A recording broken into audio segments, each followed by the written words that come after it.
कौन थी ये अनुसुईया जिसे ऋषियों के सामने न्यूड यानी नंगा होना पड़ा? भारत भूमि में अनेक महान स्त्रियां हुई हैं, सीता, सावित्री, गार्गी, मैत्री, जिन्होंने नारी धर्म, पतिव्रता धर्म और आदर्श जीवन की मिसाल कायम की। उन्हीं में से एक थी महर्षि अत्रि की धर्मपत्नी सती अनुसुईया। उनका जीवन आज भी स्त्रियों के लिए एक प्रेरणा है कि कैसे धैर्य, तपस्या और पतिव्रता धर्म से न केवल परिवार का कल्याण होता है, बल्कि देवताओं तक को झुकना पड़ता है। अनुसुईया का जन्म दक्ष प्रजापति के पुत्र करदम ऋषि और उनकी पत्नी देवहूति की पुत्री कालियणी के घर हुआ था। बचपन से ही वो बहुत ही विनम्र, त्यागी और परम धार्मिक स्वभाव की थी। उसका विवाह महर्षि अत्रि से हुआ, जो ब्रह्मा के मानस पुत्रों में से एक थे। अत्रि और अनुसुईया के आश्रम में हर समय तप, दान और अतिथि सेवा का व्रत चलता रहता था।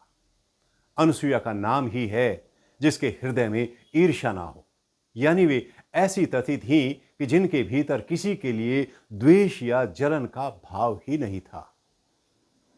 अनुसुईया के पतिव्रता धर्म की ख्याति पूरे त्रिलोक में फैल गई। कहा जाता है कि उनके तप और सतीत्व के प्रभाव से धरती पर तीनों लोगों का संतुलन बना रहता था। देवता, ऋषि, गंधर्व सब उनकी महानता की चर्चा करते थे। लेकिन यही बात तीनों देवियों यानी सरस्वती, लक्ष्मी और पार्वती उनको थोड़ा खटक गई। उन्हें लगा कि अगर सब लोग अनुसुईया की ही पूजा करने लगे तो उनकी आराधना कौन करेगा।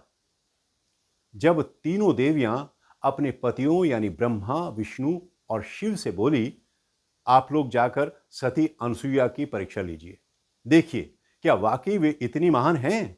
इसलिए एक दिन ब्रह्मा, विष्णु और महेश तीनों साधुओं के वेश में अनुसुईया के आश्रम पहुंचे। महर्षि अत्रि उस समय बाहर गए हुए थे। अनुसुईया ने उन्हें अतिथि मानकर उनका स्वागत किया और कहा, अगर आज्ञा हो तो मैं आपके लिए भोजन की व्यवस्था करूं। तभी तीनों साधु बोले, हम आपके यहां भोजन अवश्य करेंगे, पर हमारी एक शर्त है, भोजन आप हमें नग्न अवस्था में ही बनाएंगी, यानी नग्न अवस्था में ही परोसेंगी। ये सुनते ही पूरा वातावरण मौन हो गया, क्योंकि एक ऐसी स्थिति थी जहां किसी भी स्त्री का धर्म संकट में पड़ सकता था। यदि वे इंकार करती तो अतिथि का अपमान होता और मान लेती तो पतिव्रता धर्म भंग होता। लेकिन सती अनुसुईया ने मन ही मन अपने पति अत्रि का स्मरण किया और शांत स्वर में कहा, ठीक है, मैं आपकी इच्छा पूरी करूंगी। उसने अपने पतिव्रता धर्म और तपस्या की शक्ति से तीनों देवों को शिशु रूप में बदल दिया।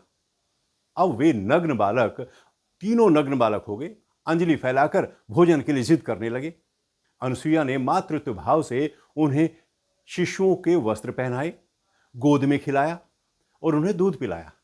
इस प्रकार अनुसुईया ने न केवल अतिथि धर्म निभाया, बल्कि अपने पतिव्रता धर्म की रक्षा भी की। इसके कुछ ही देर बाद तीनों देवियां सरस्वती, लक्ष्मी और पार्वती अपने पतियों को खोजते हुए आश्रम में पहुंच गई। उन्होंने देखा कि उनके पति शिशु रूप में सती अनुसुईया की गोद में खेल रहे हैं। अब वे समझ गईं कि अनुसुईया का पतिव्रता धर्म और तप कितना महान है। अनुसुईया के चरणों में गिर पड़े तीनों की तीनों और क्षमा मांगने लगी। इसके बाद सती अनुसुईया ने अपनी शक्ति से तीनों शिशुओं को पुनः ब्रह्मा, विष्णु और महेश के रूप में प्रकट कर दिया। त्रिदेव अनुसुईया के पतिव्रता धर्म और तप से इतने प्रसन्न हुए कि उन्होंने उसे वरदान दिया कि मां, तुम हमारे तीनों के अंश से एक दिव्य पुत्र प्राप्त करोगी। यही कारण है कि सती अनुसुईया के गर्भ से दत्तात्रेय का जन्म हुआ, जो तीनों देवों के संयुक्त अवतार माने जाते हैं। इसलिए उन्हें त्रिदेवात्मज भी कहा जाता है। सती अनुसुईया की कथा हमें यह सिखाती है कि पतिव्रता धर्म और नारी की शक्ति कितनी महान है, और त्याग, सेवा और तपस्या से असंभव कार्य भी संभव हो सकता है। और जब मन में ईर्ष्या और द्वेष ना हो, तब ही वास्तविक शक्ति प्रकट होती है।